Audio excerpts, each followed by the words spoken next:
The land, sky, sea and spirituality.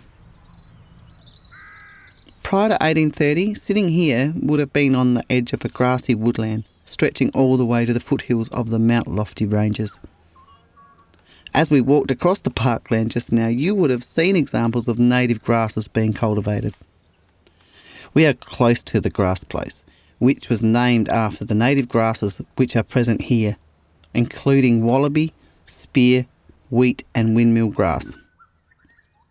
Before colonisation, native grasses covered much of the Australian continent, preventing soil erosion and providing habitat for reptiles and insects.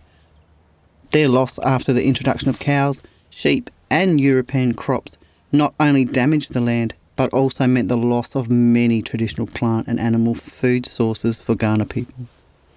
As they are being reintroduced, these grasses are known as the great healers of the landscape. They have also come to represent a symbol of survival for First Nations people. The European newcomers believed that the woodland in this area was a creation of nature, not understanding that this country had been carefully managed by the Kaurna people for thousands of years, as Uncle Lewis O'Brien describes.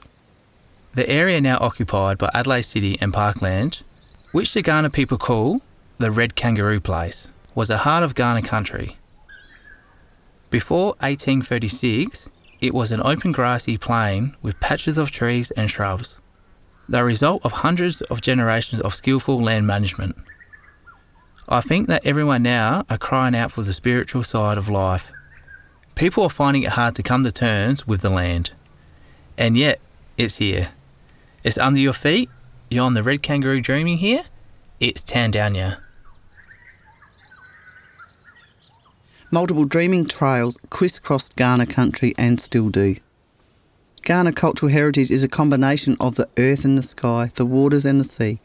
This cultural heritage has been severely dislocated by the process of colonisation, the dispossession, forced removal and missionisation.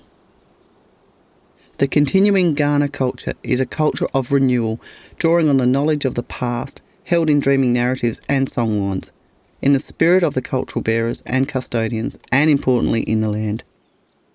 A new and urban generation are expanding on what is remembered and passed down through our oral traditional practice.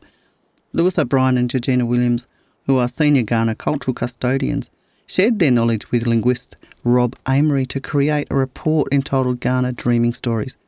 The report outlines over 20 narratives related to the Adelaide region, the land, the sky and the sea. Once upon a time, the stars above were people who turned into animals and through their life cycles were linked to movements of the southern skies both night and day. These stories and systems of knowledge are still being passed on today, not as they would have prior to 1836, but the language names are being passed on to the young people with their totem design, which marks their body. As we sit and look out onto this land, and before we take the next step of this walking tour, it seems appropriate to consider the words from Uncle Lewis O'Brien. There is no way that an important dreaming trail can be ignored, or simply wiped out by white man's developments. Even if they change the landscape and remove all the trees, it is still there.